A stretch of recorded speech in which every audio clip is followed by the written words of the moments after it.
To use your photo collection as your profile photo on WhatsApp in Samsung Galaxy S23 Ultra, open WhatsApp. Tap more icon or 3 vertical dot icon at the top right, and then select setting. Tap your current profile,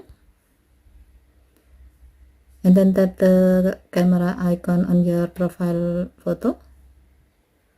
Select gallery, and then select the desired photo you like to use. If needed, you can adjust the frame to select which part of the photo you like to use. And then tap done button to save the change. Now the selected photo has been set as your profile photo on WhatsApp. Okay, thank you for watching. Have a nice day.